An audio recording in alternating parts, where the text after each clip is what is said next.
Akhirnya Xiao Huang, anak disabilitas, bakal resmi diadopsi Siti TKI Taiwan. Perjuangan Siti Aisyah TKI Taiwan agar bisa terus merawat Xiao Huang atau Huang Cheming, anak disabilitas, akhirnya membuahkan hasil.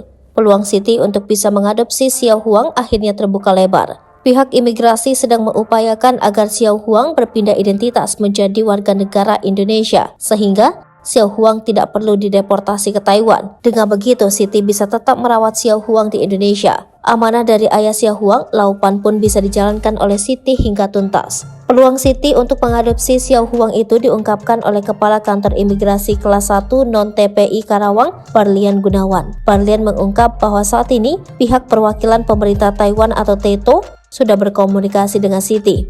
Dikatakannya, TETO akan segera mengunjungi Siti dan Xiao Huang di Karawang. Bukan itu saja, TETO juga hingga saat ini masih mencari keberadaan ibu kandung dan kakak perempuan Xiao Huang di Taiwan. Pihak imigrasi juga akan membantu proses adopsi Xiao Huang menjadi anak angkat Siti.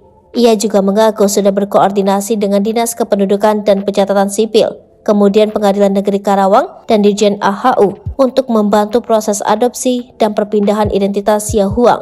Sebelumnya, soal adopsi ini diungkap oleh Uya Kuya saat berbincang dengan Siti Aisyah dan Faisal So di akun YouTube-nya. Uya Kuya bahkan langsung menghubungi rekannya di KDEI Taipei.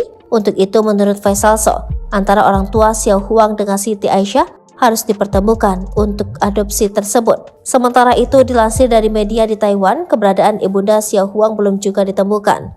Menurut tetangga sekitar yang tinggal dekat rumah Xiao Huang di Taiwan, ibunya itu menghilang misterius. Ibu Xiao Huang dan kakaknya menghilang sejak pemberitaan anak disabilitas itu viral.